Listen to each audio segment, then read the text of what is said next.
اعوذ باللہ من الشیطان الرجیم بسم اللہ الرحمن الرحیم السلام علیکم ورحمۃ اللہ وبرکاتہ۔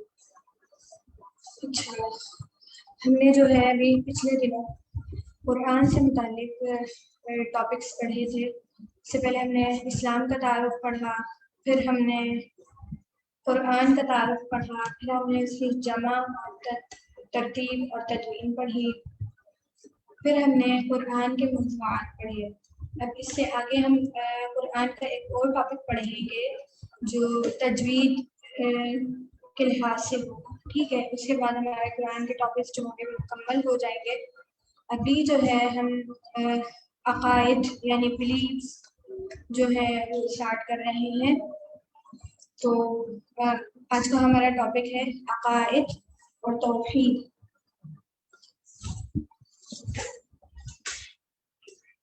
عقائد اور توحید آج کا ہمارا ٹاپک ہے۔ تو سب سے پہلے ہم عقیدے کے بارے میں پڑھیں گے کہ واٹ از بلیف، ٹھیک ہے؟ عقیدہ کیا ہے، عقیدہ ہے کیا، دراصل اس کو سمجھنے کی ضرورت ہے۔ پھر کون کون سے عقائد ہمارے ہیں اسلام میں، ان کو ہم دیکھیں گے۔ تو آج صرف عقیدے کا تعارف ہے، اور جو توحید پہلا عقیدہ ہے اور بنیاد ہے اسلام کی، اس کے بارے میں ہم پڑھیں گے۔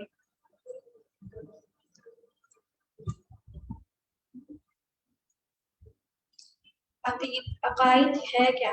عقائد جو ہے لفظ عقد کی جمع ہے، یعنی عقیدہ جو ہے اس کا سنگولر ہے اور عقائد جو ہے پلورل ہے، ٹھیک ہے؟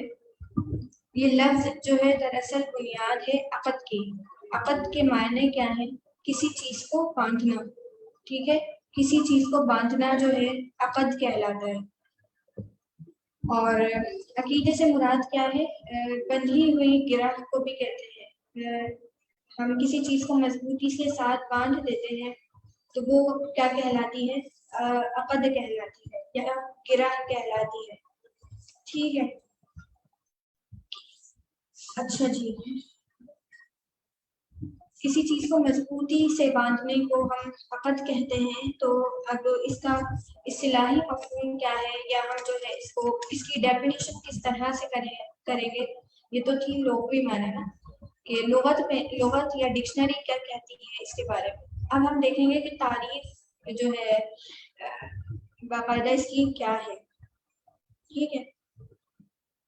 عقیدے سے مراد شریعت میں عقیدہ دین سے متعلق اس خبر یا بات کو کہتے ہیں جو دل میں خوب جم جائے، کہ اس کے خلاف سوچنے یا عمل کرنے کی ہمت نہ ہو، اور اس کے خلاف سننے یا دیکھنے سے دل پر چوٹ سی لگے۔ عقیدہ کسی اچھی بات کا ہوتا ہے اور بری بات کا بھی ہوتا ہے۔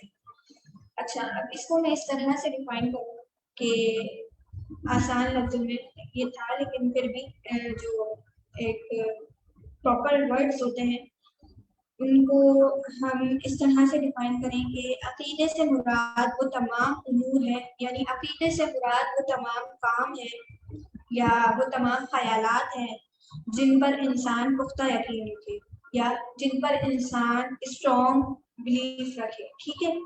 اور انہیں دین کے طور پر اختیار کرے، یعنی وہ دین میں شامل ہو، چاہے وہ کسی کے بھی ہوں، چاہے وہ اسلامی عقائد ہوں، چاہے وہ غیر اسلامی عقائد ہوں، کسی کے بھی ہوں، وہ کیا کہلاتے ہیں؟ عقیدہ کہلاتے ہیں، ٹھیک ہے؟ اچھا جی، اب عقیدہ جو ہے اٹل ہوتے ہیں، عقائد جو ہوتے ہیں نا وہ کیا ہوتے ہیں؟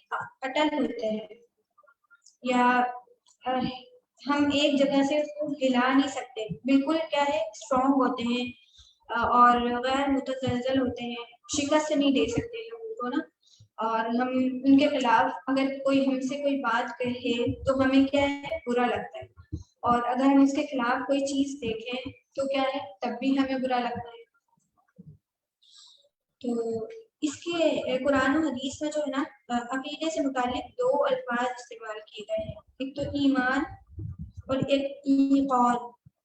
ایمان کے معنی کیا ہے؟ ایمان کے معنی شاید ہم نے پہلے پڑھے بھی تھے، لیکن پھر بھی اگر نہیں پڑھے تو میں بتا دیتی ہوں کہ ایمان کے معنی ہے کسی بات کی دل سے تصدیق کرنا۔ ایمان کیا ہے؟ کسی بات کی ہم دل سے کہیں کہ ہاں یہ چیز ایسی ہے اور یہ چیز ایسی ہے، اس کو کیا کہیں گے؟ ایمان کہیں گے۔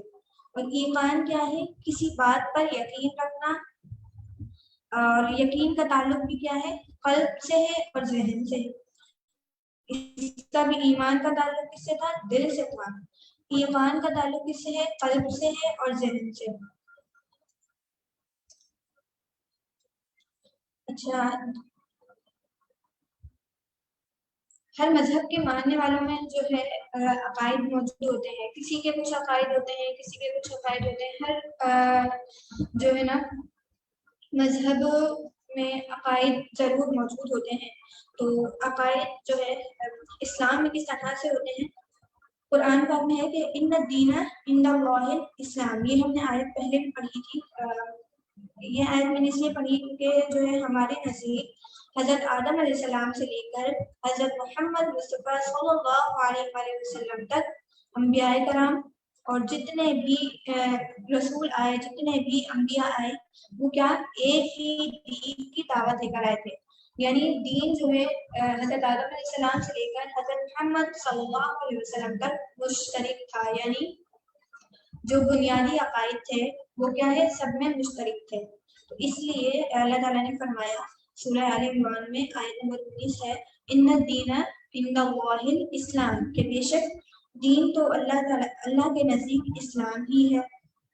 اور ایک اور مقام پر اللہ تعالیٰ نے فرمایا سورہ آل عمران کی ہی آیت ہے 85 نمبر ہے اس کا کہ وَمَن يَبْتَغِ غَيْرَ الْإِسْلَامِ دِينًا فَلَن يُقْبَلَ مِنْهُ، اور جو اسلام کے علاوہ کوئی اور دین اختیار کرے گا تو اللہ کے یہاں ہرگز قابل قبول نہیں۔ ٹھیک ہے، اب آ جاتے ہیں کہ عقیدے کا مرکز کیا ہے۔ عقیدہ جنم کہاں سے لیتا ہے انسان میں؟ ٹھیک ہے، عقیدے کا مرکز جو ہے نا وہ کیا ہے؟ انسان کا دل ہے۔ دل میں جو ہے تمام عقائد جنم لیتے ہیں، تمام خیالات حکمرانی کرتے ہیں، اور جتنے بھی ہمارے خیالات ہوتے ہیں، ہمارے کاموں پر جو ہمارے خیالات حکمرانی کرتے ہیں وہ کس پر جنم لیتے ہیں؟ وہ ہمارے دل اور دماغ پر ہی حکمرانی کرتے ہیں، یا دل اور دماغ ہی اس کا مرکز ہے۔ کیوں؟ کیونکہ جو ہے حدیث مبارک ہے اس متعلق کہ جسم کے اندر گوشت کا ایک ٹکڑا ہے۔ کیا ہے؟ جسم کے اندر گوشت کا ایک ٹکڑا ہے، جب وہ صحیح ہوتا ہے تو انسان کا پورا جسم صحیح ہوتا ہے، اور جب وہ خراب ہوتا ہے یا اس میں کوئی خرابی پیدا ہو جاتی ہے تو پورے جسم میں جو ہے انتشار پیدا ہو جاتا ہے، یا پورے جسم میں خرابی پیدا ہو جاتی ہے۔ اور پھر فرمایا خبردار کر کے نبی اکرم صلی اللہ علیہ وسلم نے کہ وہ کیا ہے؟ وہ دل ہے۔ ٹھیک ہے، یہ مفہوم میں نے ارشاد فرمایا ہے حدیث کا۔ تو اس سے ہمیں کیا پتہ چلا کہ تمام جو ہے ہمارے عقائد یا عقیدے کا مرکز جو ہے، بیس جو ہے، بنیاد جو ہے وہ کیا ہے؟ ہمارا دل ہے۔ وہیں سے ہی ہمارے سارے خیالات، ہمارے جو ہے عقیدے کی بنیاد وہیں سے ہی شروع ہوتی ہے۔ ٹھیک ہے، اب کیا ہے عقیدہ اور اس کا اقرار؟ عقیدہ کیا ہے؟ اس کا اقرار کس طرح سے ہم کرتے ہیں؟ عقیدہ کیا ہے کہ ہم نے پڑھ لیا، اب اس کا اقرار ہمیں کس طرح سے کرنا پڑے گا؟ عقیدہ جو ہے نا وہ ایمان، تصدیق بالقلب، یعنی ایمان ہے، ایک طرح سے کیا ہے؟ ایمان ہے۔ کوئی بھی ایمان ہو سکتا ہے، کسی بھی چیز پر ایمان ہو سکتا ہے۔ تصدیق قلب یعنی دل کی تصدیق، دل اس بات کی گواہی دے، اور یقین محکم یعنی مکمل اور کامل یقین ہو اس بات پر۔ تو یقین اس کے بغیر کیا ہے؟ دین کا تصور نہیں کیا جا سکتا۔ ایمان بھی ہو، تصدیق قلب بھی ہو، اور یقین محکم بھی ہو۔ تو توحید جو ہے دین کا تصور کیا جا سکتا ہے۔ اگر یہ چیزیں نہیں ہیں، فار ایگزامپل اگر زبان سے تو اقرار کر لیا ہے مگر دل میں جو ہے ہمارے ایمان ہے ہی نہیں، تو کیا ہمارا عقیدہ درست ہوگا؟ تو ہمارا عقیدہ درست نہیں ہوگا، کیونکہ وہ منافق کی کیٹیگری میں آ جاتا ہے۔ ہم نے پڑھا تھا نا وہ منافق کون ہوتے تھے۔ تو اس کے بغیر عقیدہ جو ہے تصور نہیں کیا جا سکتا۔ زبان سے اقرار ایمان کے لیے کیا ہے؟ لازمی شرط ہے۔ لازمی شرط ہے کیوں؟ کیونکہ جو ہے زبان سے اقرار، اگر ہم دل میں تو ایمان رکھتے ہیں لیکن زبان سے اقرار نہیں کیا تو ہم اسلام میں داخل نہیں ہوئے، اور اس کا اقرار کرنا زبان سے ضروری ہے۔ اس کے بغیر کسی بھی شخص پر اسلام کا لیبل ہم نہیں لگا سکتے۔ البتہ حالت اقرار میں یا اگر کوئی کسی مشکل حالت میں ہے تو زبان سے اقرار کی شرط ثابت ہو جاتی ہے۔ یعنی اب جیسے کئی صحابہ تھے جو زبان سے اقرار نہیں کرتے تھے لیکن وہ اسلام لے آئے تھے، وہ اس وجہ سے کہ ان کو کئی مشکلات کا سامنا کرنا پڑ رہا تھا، اس وجہ سے انہوں نے اپنے دین کا کھلے عام اقرار نہیں کیا تھا لیکن اس کے دل میں ایمان تھا۔ جیسے ہی ان کو موقع ملا تو انہوں نے جو ہے اپنے دین کے اپنے اسلام کے بارے میں، اسلام قبول کرنے کے بارے میں نبی اکرم صلی اللہ علیہ وسلم کو واضح کر دیا اور ان سے بیعت کر لی تھی۔ تو یہ جو ہے ضروری ہے کہ زبان سے اقرار کیا جائے، اور اگر کوئی حالت اکراہ میں ہے تو اس کی کیا ہے؟ یہ شرط ثابت ہو جائے گی۔ حالت اکراہ سے مراد کیا ہے؟ یہاں حالت اکراہ سے مراد یہ ہے کہ بھئی کوئی کسی مشکل کی حالت میں ہے، کوئی وہ اس حالت میں ہے جو اگر کوئی اور اس حالت میں ہو یا وہ شخص بھی خود جس حالت میں ہے اسے ناپسند ہو۔ جیسے خدا نخواستہ کوئی مسلمان جو ہے کفار کے جال میں پھنس جائے یا کفار کی قید میں آ جائے، اور اس شخص جو ہے کافر جو ہے اسے جو مسلمان کو جان سے مارنے کی دھمکی دے، تو کیا ہے مثلا کلمہ کفر اور وہ کہنے پر مجبور بھی کر دے اور کہے کہ نہیں تم کلمہ کفر ادا کرو، یا اللہ کے بارے میں بد الفاظ کہو یا نبی کے بارے میں بد الفاظ کہو، تو وہ مجبور کر دے، تو کیا ہے اجازت ہے اس بات کی کہ اس کے دل میں ایمان موجود ہو لیکن وہ زبان سے برے کلمات کہہ دے، لیکن پھر بعد میں جو ہے اس کی تصدیق بھی کر دے، تو اپنی جان بچانے کے لیے ایسا کر سکتا ہے۔ لیکن جو ہے کلمہ کفر کہنے پر وہ اس قدر مجبور کر دے اور اسے یقین بھی ہو کہ اگر میں نے ایسا نہیں کہا تو یہ شخص مجھے سچ میں مار دے گا، اس کی اتنی قوت بھی ہو۔ اس کے شرائط ہیں بہت سارے، لیکن یہ میں نے مختصر آپ کو بتایا کیونکہ وقت اتنا ہے نہیں ہمارے پاس، ہم مختصر چیزیں ہی پڑھ رہے ہیں۔ اور اس کی آیت جو ہے قرآن سے ثابت ہے یا دلیل جو ہے قرآن میں موجود ہے۔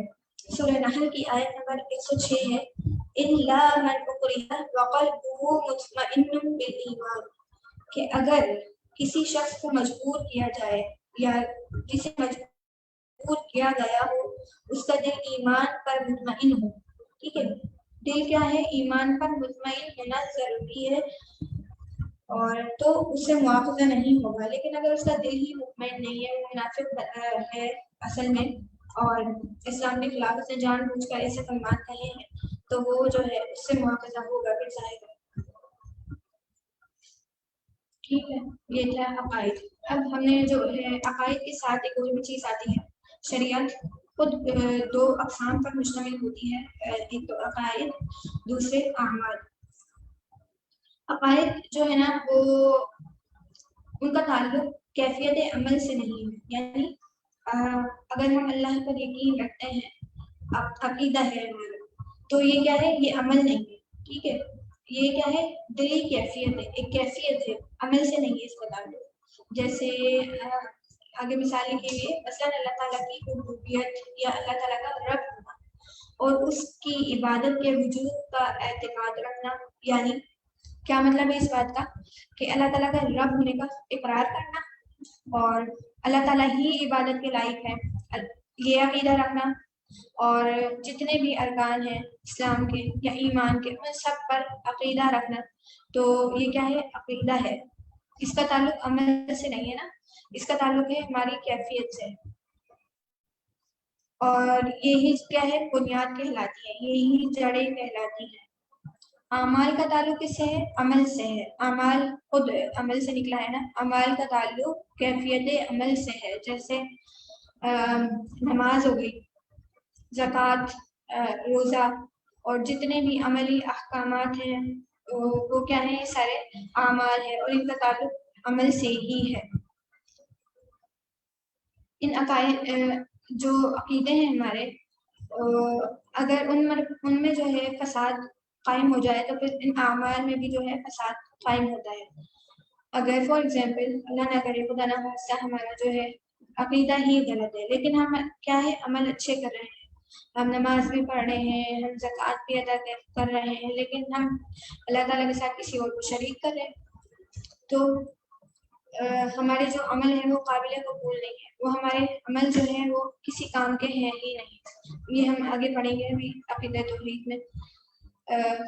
عقیدہ جو ہے جس پر دین قائم ہوتا ہے، قائم ہی اسی پر ہے نا، دین اسی پر ہی قائم ہے، تو اس کی درستی جو ہے، اصل لفظ جو ہے درستی ہوتا ہے، درستگی، صحیح درستی ہوتا ہے اصل لفظ. تو اس کی درستگی پر ہی اعمال کی صحت کا دار و مدار ہے. یہ بھی ہے. تو اعمال کی صحت کا دار و مدار یعنی اعمال جو صحیح ہم کہلائیں گے اس کا دار و مدار جو ہے عقیدے پر ہی ہے. ٹھیک ہے. اسلام کے بنیادی عقائد کون کون سے ہیں؟ اسلام کے بنیادی عقائد ہم نے پڑھے تھے پہلی کلاس میں، ان کے نام ہم نے دیکھے تھے. اب ہم ان کو چونکہ تفصیل سے ذکر کرنے جا رہے ہیں، تو کون کون سے ہیں؟ وہ توحید ہے، ایک توحید عقیدہ توحید ہے جو ہم آج پڑھیں گے بھی. اور پھر آ جاتا ہے رسالت، عقیدہ رسالت. پھر آ جاتا ہے ملائکہ پر ایمان یعنی فرشتوں پر ایمان. ٹھیک ہے. پھر ہے آخرت پر ایمان یعنی قیامت کے دن پر ایمان. پھر آ جاتی ہیں آسمانی کتابیں، ان پر ایمان. تقدیر پر ایمان. پھر ساتواں عقیدہ ہے موت کے بعد کی زندگی پر ایمان. اور انہیں کیا ارکان ایمان بھی کہتے ہیں، ارکان بھی کہا جاتا ہے، ان کو ایمانیات بھی کہا جاتا ہے.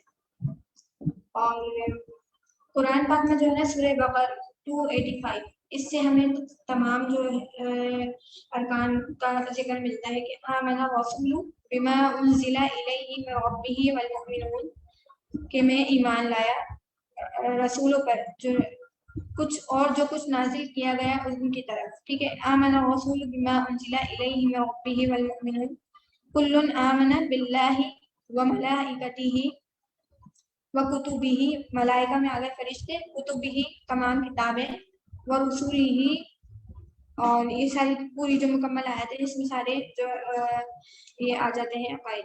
اور اسی طرح سورہ بقرہ کی 177 ہے، اس میں بھی یہ مل جاتے ہیں.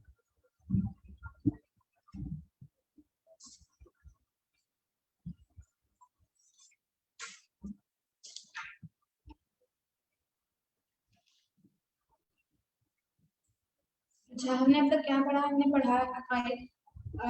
اس وقت میں اگر خلاصہ کروں تو کیا ہوگا اس کا خلاصہ کہ عقیدہ جو ہے عقائد کی جمع ہے. عقائد جمع ہے اور عقیدہ جو ہے واحد ہے. اور یہ لفظ جو ہے عقد سے نکلا ہے. عقد کے معنی کیا ہے؟ بندھی ہوئی چیز کے یا کسی چیز کو مضبوطی سے باندھو. اور پھر ہم نے اس کی تعریف پڑھی کہ اس کو ہم کیسے ڈیفائن کر سکتے ہیں. عقیدے سے مراد وہ تمام امور ہیں یا وہ تمام کام ہیں جن پر انسان پختہ یقین رکھے اور انہیں دین کے طور پر اختیار کرے. تو یہ کیا کہلاتا ہے؟ عقیدہ کہلاتا ہے. یا رسول اکرم صلی اللہ علیہ وسلم کو جب دین اسلام پھیلانے کا حکم ملا نا، تو آپ نے سب سے پہلے جو بھی نبی آیا نا، سب سے پہلے انہوں نے کس چیز کی دعوت دی؟ ایک اللہ کی طرف دعوت دی. تو آپ صلی اللہ علیہ وسلم نے عقائد کی اصلاح سے ہی ابتدا فرمائی کہ اللہ تعالیٰ ایک ہے، فرشتے جو ہے اپنے اپنے کاموں پر معمول ہیں. آسمانی کتابیں اللہ تعالیٰ نے جتنی بھیجی وہ سب ماننے کے لائق ہیں.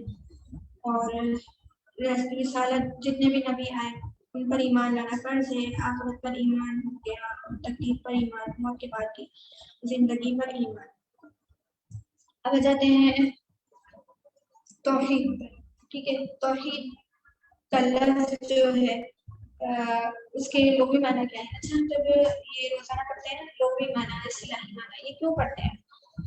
تاکہ جو ہے کوئی لفظ ہے ہمیں مشکل لگ رہا ہے تو اگر ہم اس کو ڈکشنری میں تلاش کرنے جاتے ہیں اس لفظ کی معنی کیا ہے, اگر وہ ہمیں سمجھ آ جائے نا تو ہمیں آدھے سے زیادہ ٹاپک کلیئر ہو جاتا ہے. جب ہمیں کسی چیز کے معنی ہی نہیں معلوم ہو تو ہم اس کے بارے میں کتنا ہی پڑھتے رہنا تو ہمارے وہ چیز اتنی زیادہ سمجھ میں نہیں آتی.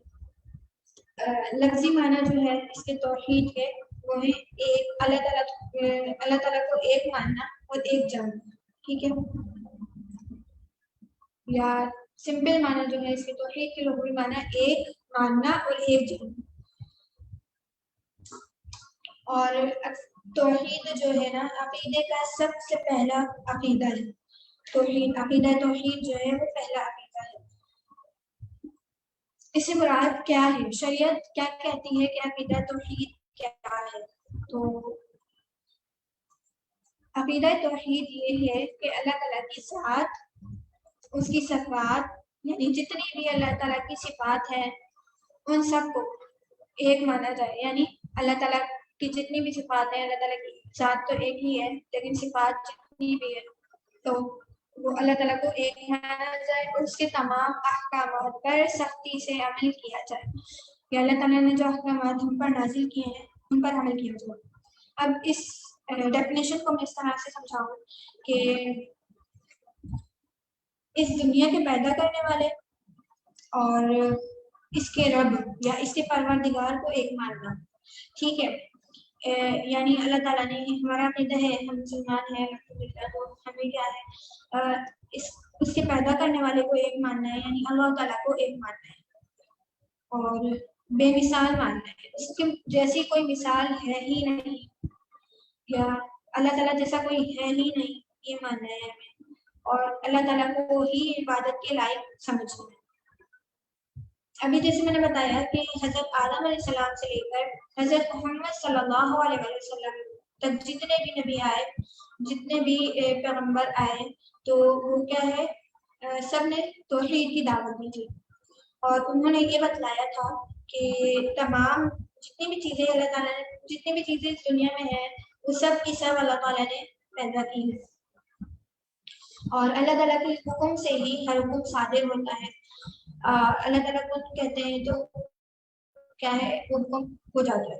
اس جیسا کوئی بھی نہیں ہے. جیسے بتایا نا اللہ تعالیٰ بے مثال ہے, تو اس جیسا کوئی نہیں. کوئی اس میں ملتا ہے نا ہمیں سورہ اخلاص میں, اللہ احد اللہ الصمد, اللہ بے نیاز ہے نا, اللہ بے نیاز ہے, نام کسی کا باپ ہے اور اس جیسا کوئی ہمسر نہیں. ولم یکن لہ کفوا احد, اور اس کے برابر کوئی نہیں یا اس جیسا کوئی نہیں. ہمیں صرف اسی کی عبادت کرنی چاہیے اور اسی کا حکم ماننا چاہیے. یہ اس کی لائنس کی ڈیفینیشن کی وضاحت ہوگی. ٹھیک ہے, اب اس کا میں نے بتایا نا کہ سورہ اخلاص میں ہمیں ملتا ہے کہ توحید کہ دراصل معنی کیا ہے کہ قل هو اللہ احد, کہو کہ اللہ ایک ہے. حکم دے رہے ہیں اللہ تعالیٰ. قل کا مطلب جو ہوتا ہے حکم دینا ہوتا ہے. قل کہہ دو, اللہ تعالیٰ نبی کریم صلی اللہ علیہ وسلم کو حکم فرما رہے ہیں کہ کہہ دیجیے اللہ ایک ہے. یہ حکم جو ویسے تو نبی کریم صلی اللہ علیہ وسلم کے لیے تھا, لیکن چونکہ قرآن ہمارے لیے ہی نازل ہوا ہے امت کے لیے, تو یہ حکم ہمارے لیے بھی ہے. کیونکہ اسے میں نے بتایا تھا نا کہ قرآن جو ہے, قرآن کی ہر آیت انسان سے ہی ریلیٹ کرتی ہے. تو ہمیں حکم دیا جا رہا ہے کہ کہہ دو کہ اللہ ایک ہے, اللہ بے نیاز ہے, اور نہ ہی وہ کسی کا باپ ہے نہ ہی کسی کا بیٹا, اور اس کا کوئی ہمسر نہیں یا اس جیسا کوئی ہے ہی نہیں. ٹھیک ہے, مندرجہ بالا سورہ قرآن مجید کی وہ مختصر صورت ہے جو مسلمانوں میں سب سے زیادہ تلاوت کی جاتی ہے. صحیح بات ہے نا کہ مسلمانوں میں یہ سب سے زیادہ تلاوت کی جاتی ہے. کسی کو کوئی صورت یاد ہو نہیں ہو, کوئی آیت یاد ہو یا نہیں ہو, سورہ فاتحہ چونکہ ہم پڑھتے ہیں نماز میں بھی ہر رکعت میں, تو اس کے علاوہ ہمیں یہ صورت ضرور یاد ہوتی ہے. اس صورت کی ایک خاص بات یہ ہے کہ یہ عقیدہ توحید کی جانب میں نشاندہی کرتی ہے, یعنی عقیدہ توحید کا راستہ ہمیں بتلاتی ہے. ٹھیک ہے. اس کے علاوہ اگر ہم کلمہ طیبہ پر غور کریں, کلمہ طیبہ کو اگر ہم دیکھیں تو اس سے بھی ہمیں عقیدہ توحید کا درس ملتا ہے کہ لا الہ الا اللہ محمد رسول اللہ, نہیں ہے کوئی معبود سوائے اللہ کے, اللہ کے سوا کوئی معبود نہیں. یہ پڑھتے ہیں نا ہم, اللہ کے سوا کوئی معبود نہیں. بچپن سے ہی ہمیں سکھایا جاتا ہے کہ پہلا کلمہ طیب معنی پاک لا الہ الا اللہ محمد رسول اللہ, اور ترجمہ بھی سکھایا جا رہا ہوتا ہے کہ اللہ کے سوا کوئی معبود نہیں اور محمد صلی اللہ علیہ وسلم اللہ کے رسول ہے. تو اس میں بھی یہی تعلیم دی جا رہی ہے کہ اللہ تعالیٰ ایک ہے. اچھا, شہادت توحید. تو شہادت توحید سے مراد کیا ہے کہ بندہ جو ہے یا انسان جو ہے وہ دل سے اور زبان سے یہ اقرار کرے کہ اس کائنات کا خالق اور مالک صرف اللہ تعالیٰ ہے. ٹھیک ہے. کلمے میں ہم کیا اقرار کرتے ہیں دل سے بھی اور زبان سے بھی کہ اللہ تعالیٰ ہی اس کائنات کے خالق اور مالک ہے, وہ ہی عبادت کے لائق ہے. کسی اور کے لیے اس سے بڑھ کر عظمت اور رفعت اور شان کبریائی کا تصور بھی محال ہے. اگر ہم اللہ تعالیٰ کے لیے کے علاوہ نعوذ باللہ اللہ تعالیٰ کے علاوہ کسی اور کے لیے ویسی ہی یا اس سے بڑھ کر عظمت اور رفعت کا تصور کرے نا, تو یہ جو ہے بہت غلط چیز ہے, کفر کے درجے تک لے جانے والی چیز ہے.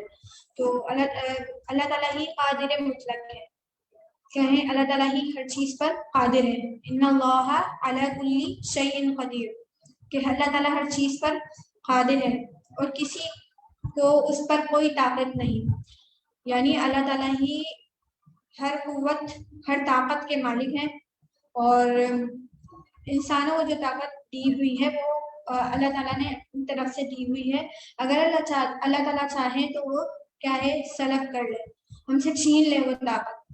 ہم کسی جو ہے پلک جھپکانے کی بھی طاقت میں نہیں ہے اگر اللہ تعالیٰ نہ چاہے. اگر اللہ تعالیٰ چاہیں تو یہ قوت بھی ہم سے چھین سکتے ہیں.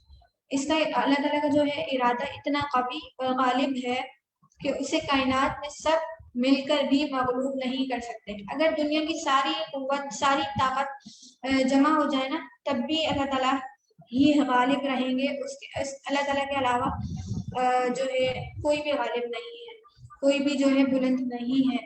اللہ تعالیٰ ہی بلند ہے, اللہ تعالیٰ ہی جو ہے غالب ہے. یعنی اگر کوئی یہ سوچے نعوذ باللہ, کوئی یہ سوچے کہ بھئی چلو آج ہم اللہ تعالیٰ سے جنگ کرتے ہیں, دیکھتے ہیں کون جیتتا ہے, تو نعوذ باللہ تب بھی جو ہے پوری دنیا کی ہم طاقت جمع کر لیں, ہر چیز کو اپنے ساتھ ملا لیں, تب بھی ہم ہار جائیں گے, ہم نہیں جیت سکتے اللہ تعالیٰ سے. اللہ تعالیٰ ہی غالب ہے اور ہم مغلوب ہیں, ہم مغلوب ہو جائیں گے. اس کی قوتیں اور تصورات حد شمار سے باہر ہے. اللہ تعالیٰ کی جو قوتیں ہیں نا, ہماری جو سوچ ہے نا, اس سے بھی کئی زیادہ بلند ہے, کئی بلند رتبے بلند ہے, اور ہمارے شمار سے بھی بہت زیادہ ہے. اگر ہم شمار کریں اللہ تعالیٰ کی نعمتوں, اللہ تعالیٰ کی قدرتوں کو ہم شمار کرنا چاہیں نا, تو بھی ہم شمار نہیں کر سکتے. قرآن پاک کی آیت ہے, اس کا مفہوم یہ ہے کہ اگر ہم اللہ تعالیٰ کی نعمتوں کا اگر تم اللہ تعالیٰ کی نعمتوں کا شمار کرنا چاہو تو تب بھی تم اللہ تعالیٰ کی نعمتوں کا شمار نہیں کر سکتے. ٹھیک ہے. اچھا, ابھی ہم نے عقیدہ توحید کا مفہوم پڑھا, پھر اس میں ہم نے دیکھا کہ اللہ تعالیٰ کو ایک ماننا اور ایک جاننا, یہ کیا کہلاتا ہے, اس کا لفظی معنی ہے یا ڈکشنری میں اس کی معنی یہ ہے. پھر ہم نے اس کی اصطلاحی تعریف پڑھی یا اس کی ڈیفینیشن پڑھی وہ یہ تھا کہ توحید سے مراد اس بات پر پختہ یقین رکھنا یا اسٹرانگ بلیف رکھنا اور اللہ تعالیٰ کو کھلے دل کے ساتھ تسلیم کرنا. یہ نہیں کہ ہمارے دل میں چور ہو, ہمیں دل میں چور نہیں رکھنا بلکہ ہمیں اللہ تعالیٰ سے کو کھلے دل سے تسلیم کرنا ہے کہ اس ساری کائنات کا خالق اور مالک, خالق یعنی پیدا کرنے والا, مالک یعنی ہر چیز کا مالک جو بادشاہ ہے وہ اللہ تعالیٰ ہے, ٹھیک ہے. قادر مطلق یعنی قادر قدرت رکھنے والا اور برتر اور اعلیٰ ہستی اللہ تعالیٰ ہی کی ہے. اس بات پر عقیدہ رکھنا یہ کیا کہلاتا ہے؟ عقیدہ توحید کہلاتا ہے. آگے مزید اگر اس کی وضاحت کروں تو یہ کہلائے گا کہ جو اپنی ذات میں اور صفات میں, اختیار میں اور اقتدار میں اکیلا ہے. اللہ تعالیٰ کیا ہے؟ اپنی ذات میں بھی تنہا ہے, صفات میں بھی تنہا ہے, اقتدار میں بھی تنہا ہے اور اختیار میں بھی تنہا ہے. اللہ تعالیٰ کا ثانی کوئی ہے ہی نہیں, اللہ تعالیٰ جیسا کوئی نہیں ہے اور اللہ تعالیٰ ہی صرف عبادت کے لائق ہے. اور قرآن اور حدیث میں اللہ تعالیٰ کا ذاتی نام کیا ہے؟ اللہ آئے ہے. اور اللہ تعالیٰ کے صفاتی نام بھی جب اکثر قرآن پاک میں بھی لکھے ہوتے ہیں, جب ہم قرآن پاک کھولتے ہیں تو پہلے صفحے پر اللہ تعالیٰ کے نام لکھے ہوتے ہیں, صفاتی نام ہوتے ہیں. اور اس کی حدیث میں جو ہے یاد کرنے والوں کو کے لیے بشارت بھی سنائی گئی ہے کہ اللہ تعالیٰ کے نام جو یاد کر لے گا اس کے لیے بے انتہا اجر و ثواب ہے اور اس کی بخشش بھی ہوگی.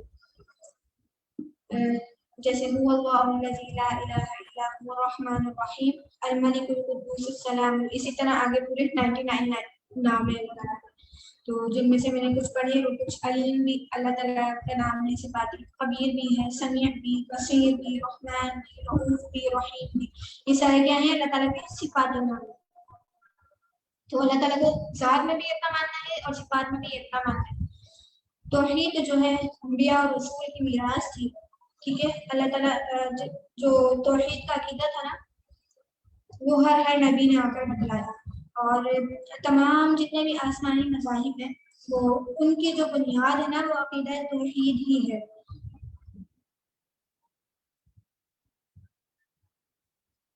اچھا, اس کی جو ہے وسعت کتنی ہے, توحید کی اہمیت کیا ہے اور اس کی وسعت کتنی ہے؟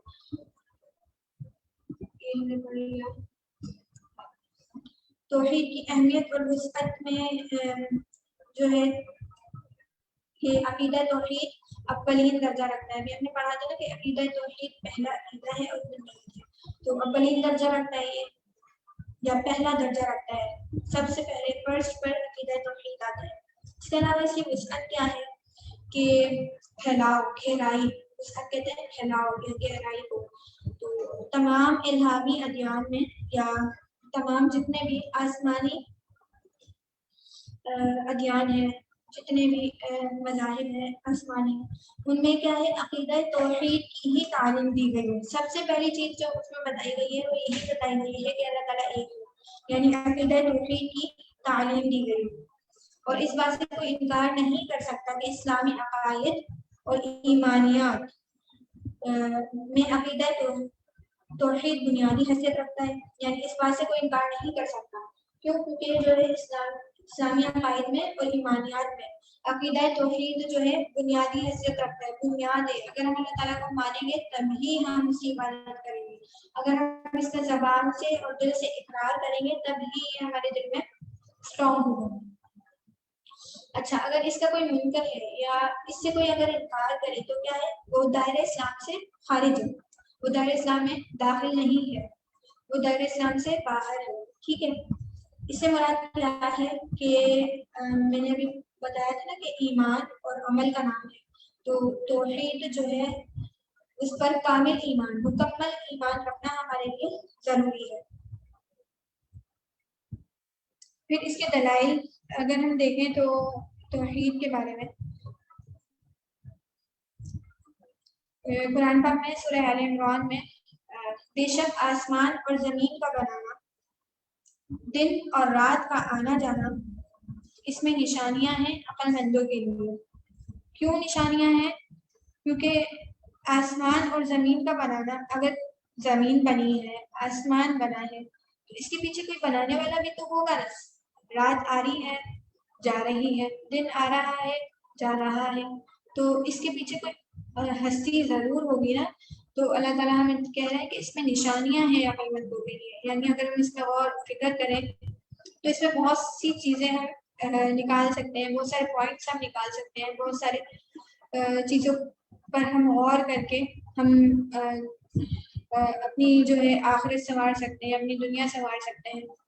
اسی طرح ایک اور آیت ہے جس کا ترجمہ ہے اور وہ آسمان اور زمین کا معجد ہے. یعنی معجد کہتے ہیں ایجاد کرنے والے, اور ایجاد کوئی چیز وہ کرتا ہے جو کبھی نہیں ہوتی, اور ایجاد کرنے والا جو ہے وہ پہلی دفعہ وہ چیز بناتا ہے. تو اس میں کیا بتا رہے ہیں کہ اللہ تعالیٰ جو ہے آسمان اور زمین کے معجد ہے. یعنی سب سے پہلے آسمان اور زمین اللہ تعالیٰ نے ہی بنائی. اور آگے ہے کہ اور جب وہ کسی بات کا فیصلہ کرتا ہے تو اس کے لیے صرف یہی حکم دیتا ہے کہ ہو جا, تو وہ ہو جاتی ہے. یعنی اللہ تعالیٰ جب کسی بات کا فیصلہ کر لے نا تو بس اللہ تعالیٰ کو کوئی ٹائم نہیں لگتا کسی چیز کو بنانے کے لیے, کسی چیز کو حکم دینے کے لیے. تو بس اللہ تعالیٰ بس حکم دیتے ہیں اس کو کن, تو وہ کیا ہے وہ کام ہو جاتا ہے فوراً سے. اور آگے ایک اور آیت ہے اگر دونوں یعنی زمین اور آسمان کو چلانے والے اللہ تعالیٰ کے علاوہ معبود ہوتے تو زمین اور آسمان میں فساد برپا ہو جاتا. یعنی اگر اللہ تعالیٰ کے ساتھ نعوذ باللہ اور خدا بھی ہوتے یا اور معبود بھی ہوتے جن کی ہم عبادت کرتے تو کیا ہوتا کہ زمین میں اور آسمان میں فساد ہو جاتا. وہ کس طرح سے, اب بھائی ایک کہتا مجھے مانا, دوسرا کہتا مجھے مانا, اور اسی طرح بہت سارے فسادات برپا ہوتے. اللہ تعالیٰ خود اپنی ذات میں یکتا ہے, صفات میں یکتا ہے. تو اسی وجہ سے ہمیں اللہ تعالیٰ کی عبادت کرنی چاہیے, اور ایک اللہ کی ہی عبادت کرنا ہمارا عقیدہ ہے, اور یہی عقیدہ توحید ہے. ٹھیک ہے, اب آگے بات جو آ رہی ہے وہ یہ ہے کہ کائنات کی کوئی چیز بغیر خالق کے خود ساختہ پیدا نہیں ہو سکتی. ٹھیک ہے, اگر ہم ابھی اسلام کی بات کو الگ رکھ دیں, ہم ویسے ہی ہم سوچیں کہ اگر یہ دنیا بنی ہے, یہ کائنات بنی ہے, تو اس کو کسی نے تو پیدا کیا ہوگا نا. ہم یہ نہیں سوچیں ابھی کہ ہم اسلام سے ہٹ کر ابھی ہم سوچیں تو ہم یہ دیکھیں گے کہ بھائی کیونکہ سائنس بھی ہے نا, سائنس بھی تو اپنی بات کرتی ہے نا, تو ہم یہ دیکھیں گے کہ اس کے پیچھے کائنات کے پیچھے کسی کا ہاتھ ہے جو اس کو بنانے والا ہے. ٹھیک ہے, اس کے بغیر کوئی بھی چیز خود بخود پیدا نہیں ہو سکتی. ٹھیک ہے, یہ حقیقت خدا کے وجود کی سب سے اعلیٰ دلیل. ابھی ہم نے بات کی کہ اللہ تعالیٰ ہی ہر چیز کے بنانے والے ہیں, اللہ تعالیٰ ہی کائنات کے بنانے والے ہیں, اللہ تعالیٰ ہی زمین و آسمان کے پیدا کرنے والے ہیں. تو ابھی ہم یہاں پہ بات کر رہے ہیں کہ کائنات کی کوئی چیز بغیر خالق کے خود بخود پیدا نہیں ہو سکتی. ٹھیک ہے, تو یہی بات اس کی دلیل ہے کہ اس کے پیچھے کوئی بنانے والا ہے. ٹھیک ہے, خدا کے وجود کا اقرار کیا ہم نے یہاں پہ کہ ہاں کوئی ہے جو اس کو بنا رہا ہے, ہاں کوئی ہے جو اس کے پیچھے ہے جس نے اس کو بنایا ہے. تو یہی خدا کے ہونے کی سب سے اعلیٰ دلیل ہے, سب سے بڑی دلیل یہی ہے. ٹھیک ہے, اب دوسرا پوائنٹ کیا ہے, آج تک کوئی سائنسی علم کائنات کے وجود کی شروعات کے اصل سبب کو واضح نہیں کر سکتا. اچھا, سائنس کیا کہتی ہے, سائنس کیا کہتی ہے کہ جو ہے بگ بینگ تھیوری ہوئی, خود بخود بگ بینگ تھیوری ہو گئی. خود بخود بگ بینگ تھیوری جو ہے انہوں نے دے دی کہ دھماکہ ہوا اور دنیا بنی. کیسے بن گئی بھائی, تو اس کے پیچھے کیا منطق ہے ان کی, اسباب کائنات خدا کے وجود کے منطقی دلائل کہ کس طرح کہ بھائی سائنس یہ کہتی ہے کہ بگ بینگ تھیوری ہوئی, بگ بینگ ہوا, دھماکہ ہوا, اور پھر اس کے بعد دنیا وجود میں. تو بھائی خود بخود کیسے ہوا, کوئی دلیل تو لا کر دیں ہمیں. ٹھیک ہے, مانے آپ سائنس کو, لیکن وہ بھی تو اس بات رکھتے ہیں نا تھاٹ کہ اس کو کس نے بنایا. وہ اب تک اس نتیجے پر پہنچ ہی نہیں سکے کہ بگ بینگ ہوا کیسے. ٹھیک ہے, تو یہ ہم نے اپنی دلیل پر پیش کر دی کہ خود ساختہ کوئی بھی چیز پیدا نہیں ہو سکتی. یہی اصل جو ہے دلیل. اب کائنات کی لامحدودیت، وسعت اور مادے یا وجود کی لامحدود گہرائی رب تعالیٰ کے وجود اور شان کو ثابت کرنے کے منطقی اجزاء یا دلائل ہے. یعنی اللہ تعالیٰ یا کائنات کی جو لامحدودیت ہے، بہت زیادہ جو ہے، اتنی وسعت ہے، بہت زیادہ پھیلی ہوئی ہے، اور اتنی گہرائی ہے کہ بہت زیادہ گہرائی ہے، یا اس کو کہنے کے اتنی اندر تک ہے کہ اللہ تعالیٰ کے وجود کو، اس کی شان کو ثابت کر ہی نہیں سکتے. ٹھیک ہے، تو اللہ تعالیٰ کی وحدانیت جو ہے اور صفات جو ہے نا کامل ہے. ٹھیک ہے، کامل ہے، قادر ہے، قوی ہے یا طاقتور ہے. ابھی ہم نے پڑھا تھا نا کہ اللہ تعالیٰ طاقتور ہے اور بے مثال ہے، اس کے جیسے اللہ تعالیٰ کے جیسے کوئی ہے ہی نہیں، اور ظاہری اور مادی وجود کی ہر شکل سے پاک ہے. یعنی اللہ تعالیٰ جو ہے نا، یہ کوئی ظاہر شکل نہیں ہے. ہم جس طرح سے نظر آ رہے ہیں اس طرح سے اللہ تعالیٰ ہمیں نظر نہیں آ سکتے ابھی دنیا. ٹھیک ہے، اگر ہم اللہ تعالیٰ کی حیت ہم سوچ بھی نہیں سکتے، ہماری سوچ سے بھی بالا تر ہے وہ ذات. ٹھیک ہے، لیکن حق ہے وہ ذات کے جس پر ہم یقین رکھیں، حق ہونے کی دلیل ہے. اچھا، اس کے توحید کے مقابلے میں نا ایک اور لفظ آتا ہے، وہ کیا ہے؟ شرک. اس کے مقابلے میں اگر ہم عقیدہ توحید نعوذ باللہ اگر ہم اس کا اقرار نہ کریں، جو لوگ جو ہے اس کا اقرار نہیں کرتے، تو اس کے خلاف کون سا لفظ استعمال ہوتا ہے؟ وہ ہے شرک. شرک کیا ہے؟ شرک کی تعریف کیا ہے؟ اور شرک کے معنی جو ہے نا وہ حصے دار یا ساتھی کے ہیں. ٹھیک ہے، یا کسی کو ساتھی ٹھہرایا جائے، تو یہ کیا کہلاتا ہے؟ شرک. سے اس کی معنی یہ ہے، مراد شرک سے مراد یہ ہے کہ اللہ تعالیٰ کی ذات میں کسی دوسرے کو حصے دار یا ساتھی ٹھہرایا جائے. قرآن مجید میں جو ہے نا شرک کو بہت بڑا گناہ قرار دیا ہے کہ ہر چیز کی، ہر گناہ کی معافی مل سکتی ہے، لیکن شرک جو ایسا اتنا بڑا گناہ ہے کہ اس کی معافی ہمیں نہیں مل سکتی. ان الشرک لظلم عظیم، کہ بے شک شرک بہت بڑا گناہ ہے. جب ہم اس دنیا سے چلے جائیں گے یا قیامت کے دن جو ہے اللہ تعالیٰ اپنی رحمت سے جو چاہیں گے معاف کر دیں گے، جس کے چاہیں گے بخشش کر دیں گے، لیکن کیا ہے؟ شرک کرنے والوں کی بخشش نہیں ہوگی. اور ایک اور جگہ اللہ تعالیٰ کا ارشاد ہے کہ اللہ تعالیٰ یہ بات معاف نہیں کرتا کہ اس کے ساتھ کسی کو شریک بنایا جائے. یہ اسی بات کی وضاحت آ رہی ہے. ٹھیک ہے، کسی کو شریک ٹھہرانے سے مراد یہ ہے کہ مجوسیوں کی طرح کسی کو الہ یا اور واجب الوجود سمجھا جائے، یا بت پرستوں کی طرح کسی کو عبادت کے لائق سمجھا جائے. ٹھیک ہے، یہ ہے شرک سے مراد کہ ہم اللہ تعالیٰ کے سوا کسی اور کو بھی اس کے ساتھ عبادت کے لائق سمجھ رہے ہیں. شرک کی تاریخ سے معلوم ہوا کہ دو خداؤں کے ماننے والے جیسے مجوسی ہیں. مجوسی کون ہوتے ہیں؟ جو آگ کی پوجا کرتے ہیں نا، ان کو کہتے ہیں.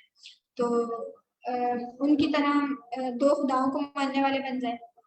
اسی طرح کسی اور کے سوا، اللہ تعالیٰ کے سوا کسی اور کو عبادت کے لائق سمجھیں اور بتوں کی پوجا کریں، تو یہ کیا ہے؟ شرک کہلائے گا. ٹھیک ہے، شرک کی اب 3 اقسام ہیں. کون کون سی؟ عبادت میں شرک، ذات میں شرک اور صفات میں شرک. اب شرک عبادت یعنی اللہ تعالیٰ کی عبادت میں شرک کس طرح سے ہو سکتا ہے؟ یہ اس سے مراد کیا ہے کہ اللہ تعالیٰ کے علاوہ کسی اور کو عبادت کے لائق سمجھنا، بتوں کی پوجا کرنا، آگ کی پوجا کرنا، یہ ہم نے پڑھا تھا. تو یہ کیا کہلائے گا؟ اللہ تعالیٰ کے ساتھ کسی اور کو عبادت میں شریک ٹھہرانا کہلائے گا. ٹھیک ہے، یا شرک فی العبادت کہلائے گا.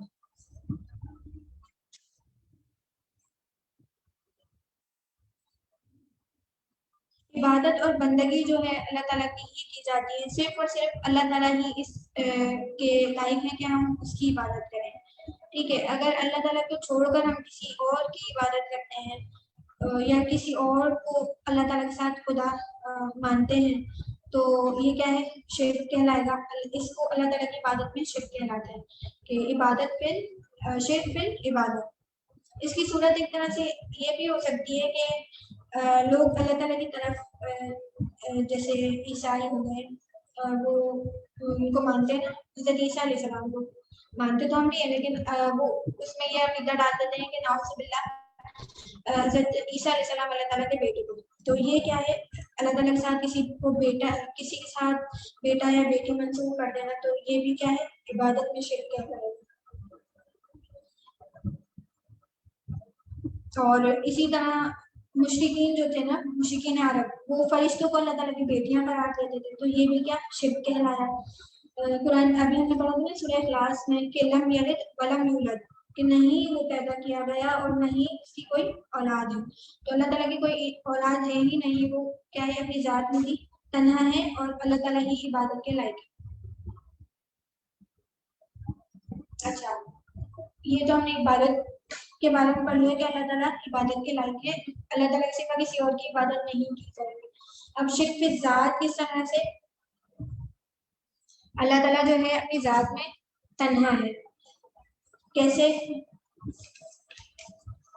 اس سے مراد یہ ہے کہ اللہ تعالیٰ کی حقیقت جو ہے نا اور ذات میں کسی اور کو شریک ٹھہرانا کہ اللہ تعالیٰ کے ساتھ کوئی اور بھی ہے جو خدا ہے اس بات کا یقین رکھنا یہ کیا کہلائے گا ذات میں شرک اللہ تعالیٰ کی ذات میں شرک چاہے وہ خیالی ہو دیویاں یا دیوتا ہوں یا مظاہر کائنات میں سے کوئی چیز ہو جیسے سورج کچھ لوگ سورج کو بھی مانتے ہیں کچھ لوگ چاند کو بھی مانتے ہیں کچھ لوگ آگ کی پوجا بھی کرتے ہیں فرشتوں کو بھی کہتے ہیں نا بیٹیاں ابھی میں نے بتایا تھا یا کوئی اور صاحب اقتدار شخص ہے اگر جیسے کوئی بادشاہ ہو گیا فرعون کے بارے میں ہم نے پڑھا ہے پہلے مطلب قرآن میں بھی اس کا ذکر ہے تو وہ جو تھے وہ فرعون کو مانتے تھے نا فرعون کی عبادت کرتے تھے اس کے آگے سجدہ کرتے تھے تو یہ بھی کیا تھا شرک تھا.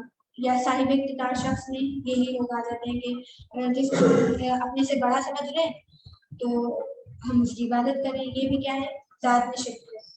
انسان خود اپنے ہاتھوں سے بت تراش کر اسے اختیار دے دے کہ ہم اس کی عبادت کریں ٹھیک ہے. اللہ تعالیٰ کی ذات میں شرک کیا لائے گئے اور کسی کو اللہ تعالیٰ کا بیٹا سمجھتا ہے یہ بھی جو ہے اللہ تعالیٰ کی ذات میں شرک کیا لائے گا. اور جیسے حضرت عیسیٰ علیہ السلام کو اللہ تعالیٰ کا بیٹا بنایا تھا نا اسی طرح یہودیوں نے حضرت عزیر علیہ السلام کو اللہ تعالیٰ کا بیٹا بنایا. قرآن پاک میں پھر اس کی تردید بھی کر دی گئی کہ لم یلد ولم یولد کہ اللہ تعالیٰ کسی سے پیدا نہیں کیے گئے وہ اپنی ذات میں تنہا ہے ٹھیک ہے. شرک فی صفات صفات کس طرح سے شرک ہوگا کیا ہے کہ اللہ تعالیٰ اگر رحیم ہے اللہ تعالیٰ رحمان ہے اللہ تعالیٰ خالق ہے اللہ تعالیٰ رازق ہے. اب ہم یہ سمجھیں کہ اللہ تعالیٰ ہمیں رزق دینے والا ہے اس کے ساتھ ہم یہ سمجھیں کہ اگر کوئی امیر ہے وہ ہمیں تو ہے نا کھانا اگر ہمیں کھلا رہا ہے تو ہم کیا اس کو رازق بنا دیں کہ بھائی یہ ہمیں رزق دے رہا ہے یہ رازق ہے یہ ہمارا رازق.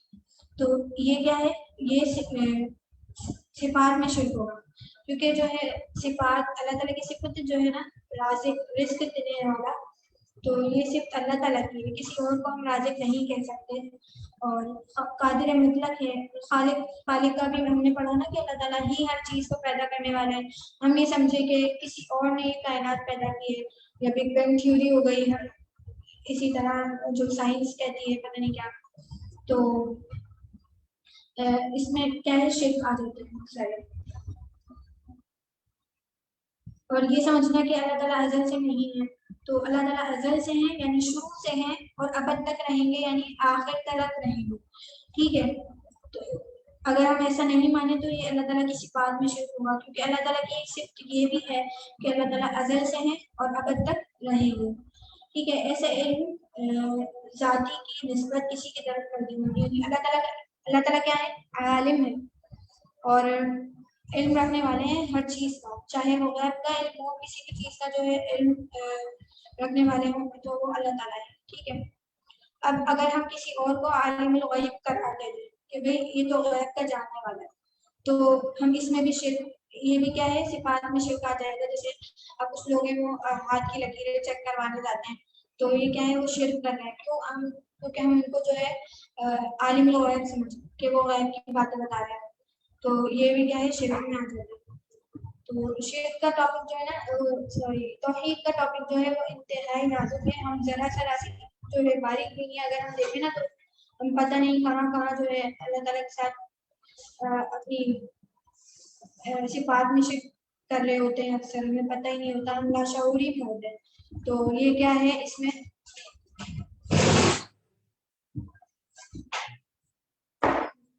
ہمیں پتہ ہی نہیں چلتا کہ ہم جو ہے اللہ تعالیٰ کی ذات میں شرک کر بیٹھتے ہیں، اللہ تعالیٰ کی صفات میں شرک کر بیٹھتے ہیں. تو یہ انتہائی نازک ٹاپک ہے. اسی طرح ہمیں جو ہے کلمہ پڑھتے رہنا چاہیے، اپنے عقائد درست رکھنے چاہیے. ٹھیک ہے، تو یہ شرک صفات کہلایا. شرک عبادت کی عبادت میں شرک کر رہے ہیں ہم کسی اور کے، اللہ تعالیٰ کے ساتھ کسی اور کی عبادت کر رہے ہیں. شرک ذات کے اللہ تعالیٰ کی ذات میں ہم کسی اور کو بھی مان رہے ہیں. ٹھیک ہے، یعنی اللہ تعالیٰ کے ساتھ کسی اور کو، خدا کو بھی مانیں تو یہ شرک ذات کہلائے گا. شرک صفات یعنی اللہ تعالیٰ کی صفت میں ہم کسی اور کو شریک ٹھہرا رہے ہیں تو یہ شرک صفات کہلائے گا. چنانچہ اللہ تعالیٰ جیسی صفات کسی نبی صلی اللہ علیہ وسلم میں مانی جائے، یا کسی ولی میں مانی جائے، یا کسی زندہ میں مانی جائے، ٹھیک ہے، یا کسی فوج شدہ میں مانی جائے، کسی قریب والے میں تسلیم کی جائے یا دور والے میں تسلیم کی جائے، شرک ہر صورت میں شرک ہی رہے گا. ٹھیک ہے، چاہے ہم نبی کو کہہ رہے ہیں کہ وہ خدا جیسی صفات رکھتا ہے، نبی کو بھی ہم نہیں کہہ سکتے. نبی کے جو اپنے کام ہیں، جو اس کی صفات ہے وہ الگ ہے.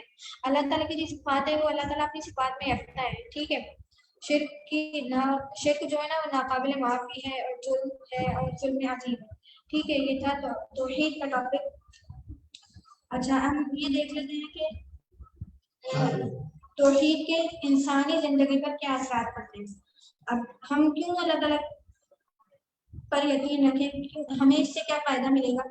تو ہمیں اپنے فائدے میں تو دیکھنا ہے، وہ تو دنیاوی بھی ہے ہمارے لیے فائدہ، تو اور اخروی بھی ہے. وہ کس طرح، اور اجتماعی بھی ہے اور انفرادی بھی. تو ہم انفرادی اور اجتماعی اثرات دیکھ لیتے ہیں کہ ہماری زندگی پر اس کے اثرات کیا پڑتے ہیں. ٹھیک ہے، عقیدہ توحید یہ سلائڈ میں نہیں ہے، میں ویسے ہی انفارمیشن کے لیے بتا رہا ہوں کہ اس میں جو ہے انفرادی انسانی زندگی پر اجتماعی اثرات جو پڑتے ہیں وہ یہ ہیں کہ خدا اور مخلوق خدا سے محبت پروان چڑھتی ہے. یعنی ہم اللہ تعالیٰ سے بھی محبت کرنے لگتے ہیں اور اللہ تعالیٰ کی مخلوق سے بھی محبت کرنے لگتے ہیں.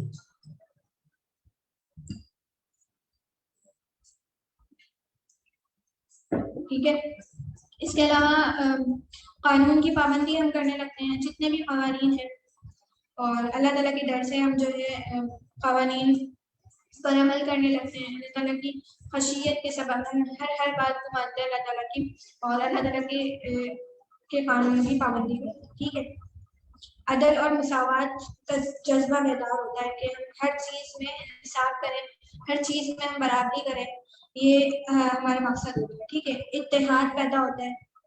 اور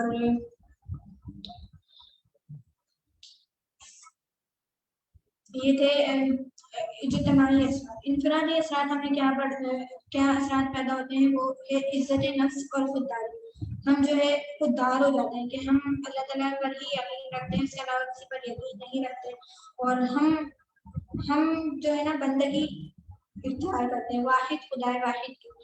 ٹھیک ہے، جیسے نا علامہ اقبال کا شعر ہے، یہ کسی اور کا، یہ مجھے نہیں پتا، لیکن شعر ہے یہ ایک سجدہ جسے تو گرا سمجھتا ہے، ہزار سجدوں سے دیتا ہے آدمی کو نجات.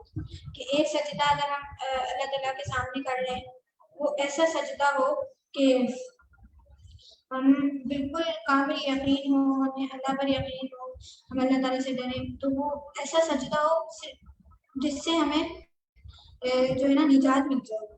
ایک سجدہ اللہ تعالیٰ کو اگر پسند آ گیا نا ہمارا، تو اس سے ہمیں نجات مل جائے گی. اور اس میں جو ہے اس کی طرف یہ اشارہ ہے کہ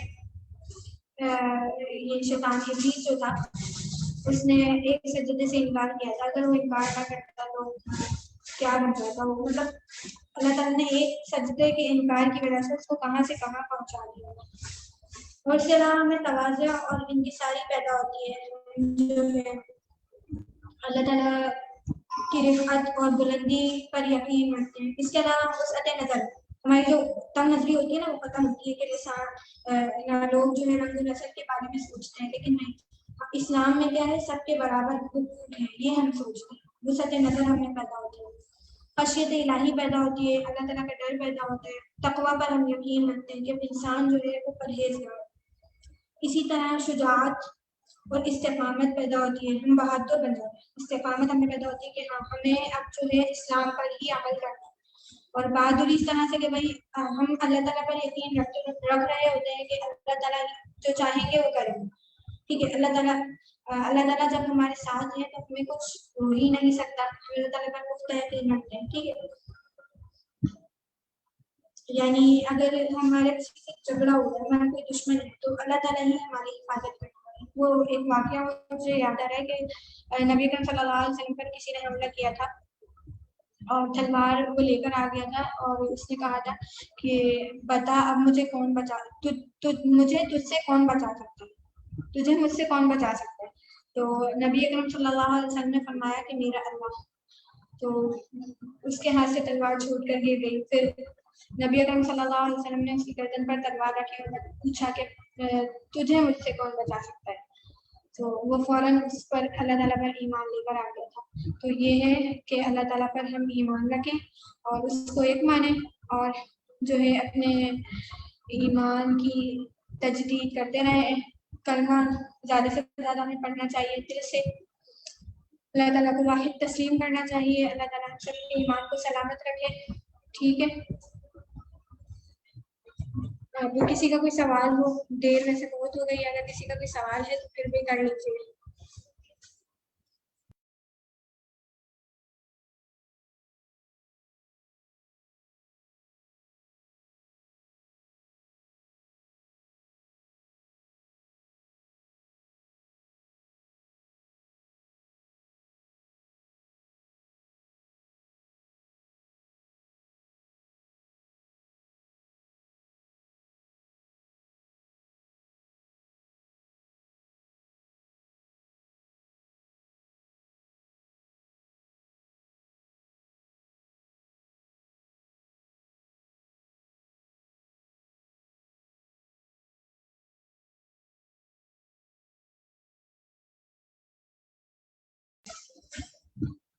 ٹھیک ہے، کسی کا کوئی سوال نہیں ہے تو پھر ختم کرتے ہیں. انشاءاللہ ملاقات ہوگی. السلام علیکم ورحمۃ اللہ وبرکاتہ. اچھا، اس کے بعد بھی اگر کسی کا کوئی سوال ہو تو پوچھ لیا کریں، میں جواب دے دوں گی انشاءاللہ بعد میں اگلی کلاس میں یا پھر جیسے بھی. اب اگلا جو ٹاپک ہوگا وہ ہمارا رسالت پر ہوگا. ٹھیک ہے، السلام علیکم ورحمۃ اللہ وبرکاتہ.